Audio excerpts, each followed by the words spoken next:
अधेड़ उम्र में सास की शादी। रेशमा आज बहुत खुश होती है। आज उसकी शादी को पूरे 10 साल हो जाते हैं। घर में खुशी का माहौल होता है और इसी खुशी में रेशमा घर में तरह तरह के पकवान भी बना रही होती है। इसी बीच रेशमा की पड़ोसन उनके घर आती है और उससे कहती है, क्यों रेशमा, आज घर में बड़े पकवान बन रहे हैं, कुछ खास है क्या आज? आज ही के दिन मेरी शादी हुई थी और आज मेरी शादी को पूरे 10 साल हो चुके हैं।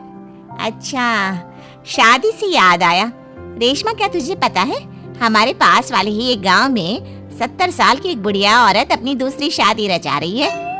क्या 70 साल की बुढ़िया औरत की दूसरी शादी? अरे जिस उम्र में लोग पूजा पाठ करते हैं वो बूढ़ी औरत रंगरलियां मना रही है। इतना ही नहीं, सुनने में तो ये भी आ रहा है कि उस बूढ़ी औरत के 2 बेटे, बहू और 4 पोते पोतियां भी हैं। तौबा तौबा, सच में जमाना बहुत खराब आ चुका है। कोई शर्म लिहाज नाम की चीज तो बची ही नहीं इस दुनिया में। हमारे परिवार के तो ऐसे संस्कार नहीं है। रेशमा, जमाना बहुत आगे निकल गया है। आजकल क्या बच्चे और क्या बूढ़े, सभी पर एक जैसी जवानी छा रही है। हमारे लिए तो ऐसा सोचना भी पाप है। वैसे कब है उस बूढ़ी औरत की शादी? आपको कोई जानकारी है क्या? मुझे क्या, पूरे गांव वालों को पता है इस शादी के बारे में। कल ही तो है। अरे वाह, कल तो योगेश के पापा भी छुट्टी पर हैं। एक काम करते हैं, हम भी चलते हैं इस बूढ़ी औरत की शादी में। आखिर देखे तो सही कि कौन है वो बेशर्म बुढ़िया औरत जो पोता पोती खिलाने की उम्र में प्यार के फूल खिला रही है। पड़ोसन वहां से चली जाती है, जिसके बाद रेशमा सोच में पड़ जाती है। शाम को जब रेशमा का पति अमित घर आता है तो वो रेशमा को हैरान परेशान देखकर पूछता है, क्या हुआ रेशमा, आज बहुत परेशान सी लग रही हो? कुछ खास नहीं, एक बुढ़िया औरत के बारे में सोच रही थी। कौन सी बुढ़िया औरत? रेशमा अमित की ओर देखती है और उसे बताती हुए कहती है, हमारे पास वाले गांव में ही एक बूढ़ी औरत है जो अपनी उम्र के आखिरी पड़ाव में अब लव अफेयर कर रही है और कल उसकी शादी भी है। ताज्जुब की बात तो ये है कि उसके 2 बहू बेटे और 4 पोते पोतियां भी हैं, फिर भी किसी ने उसे नहीं रोका। अरे इतना भरा पूरा परिवार होने के बाद वो अपना दूसरा घर क्यों बसाना चाह रही है? पता नहीं जी, मैं सोच रही थी कल आपकी भी छुट्टी है तो क्यों ना हम भी शादी देखने चले। सुनने में आ रहा है कि कल पूरा गांव जा रहा है उसकी शादी देखने के लिए। रेशमा की बातें सुनकर अमित भी दूसरे दिन उसके साथ चलने के लिए हामी भर देता है। अगले दिन सुबह रेशमा और अमित बच्चों के साथ शादी देखने निकल जाते हैं। गांव से कुछ किलोमीटर की दूरी तय कर रेशमा अपने परिवार के साथ विवाह स्थल पर पहुंच जाती है। यहाँ की साज सजावट कितनी अच्छी लग रही है ना, ऐसा लग रहा है मानो किसी नई नवेली दुल्हन की शादी हो। देख कर तो ऐसा ही लग रहा है, लेकिन वो बूढ़ी औरत है कहाँ पर जिसके इतने किस्से सुनने को मिल रहे हैं? अमित के इतना बोलने की देर होती है और एक अधेड़ उम्र की बुढ़िया औरत दुल्हन के लिबास में सज संवर कर मंडप पर पहुंच जाती है, जिसे देख रेशमा और अमित के पैरों तले मानो जमीन ही खिसक जाती है। मम्मी जी, यहाँ दुल्हन के लिबास में ये सब क्या हो रहा है? अमित, मम्मी, दादी की शादी, वाह मजा आएगा। मम्मी शादी कर रही है और हमें बताना भी जरूरी नहीं समझा? क्या अब हम उनके लिए इतने गैर हो गए हैं? कुछ भी हो, मैं मम्मी जी की ये शादी तो बिल्कुल नहीं होने दूंगी। रेशमा अपनी सास सुशीला की तरफ जाती है। सुशीला अपनी बहू को देखकर सकते में पड़ जाती है। रेशमा, तू यहाँ क्या कर रही है? मेरी छोड़िए मम्मी जी, और आप अपना बताइए, आप यहाँ दुल्हन के लिबास में क्या कर रही हैं? आप इस उम्र में शादी कर रही हैं? जानती है समाज कितनी थू थू करेगा हम पर। समाज के डर से जीना नहीं छोड़ देते बहू। मैं अपनी इस नई जिंदगी से बहुत खुश हूँ और खुशी खुशी अपनी मर्जी से ये शादी करना चाहती हूँ। अगर इस समाज में जीना है तो सब देख कर चलना पड़ता है मम्मी जी। आप तो यहाँ शादी कर लोगी, लेकिन कभी सोचा फिर हम सबका जीना कितना मुश्किल हो जाएगा? मैं आपकी शादी बिल्कुल नहीं होने दूंगी। सुशीला अपने बेटे के पास जाती है और उसे समझाने की कोशिश करती है। बेटा, अब तू ही कुछ समझाना बहू को।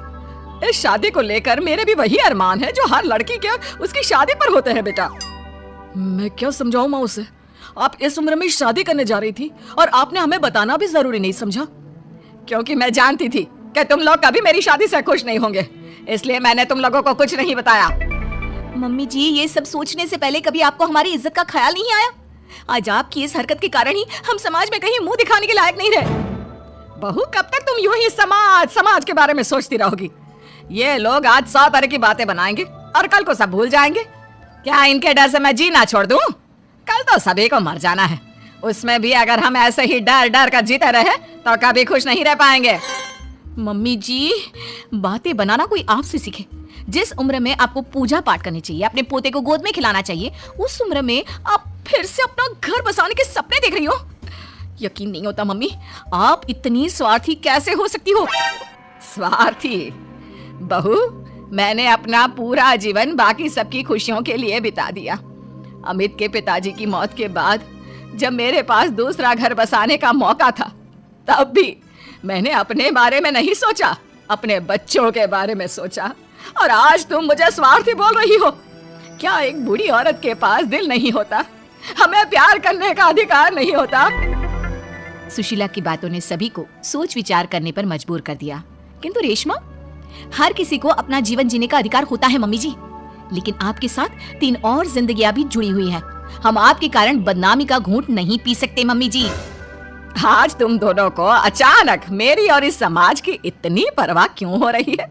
यह बदनामी और समाज के तानों का डर तब तुम लोगों के जहन में क्यों नहीं आया, जब 2 बेटों और बहुओं के होते हुए भी मुझे अकेले उस एक कमरे में रखकर घूंट घूंट कर जीवन यापन करना पड़ रहा था?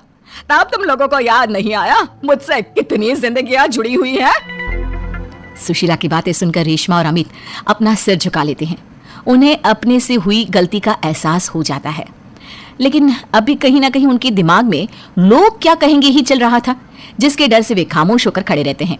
तभी सुशीला जी आगे कहती हैं, ठीक है, अगर तुम लोग नहीं चाहते कि मैं फिर से विवाह करूं और अपने नए जीवन की शुरुआत करूं, तो मैं ये शादी नहीं करूंगी और साथ ही ये घर छोड़कर भी चली जाऊंगी।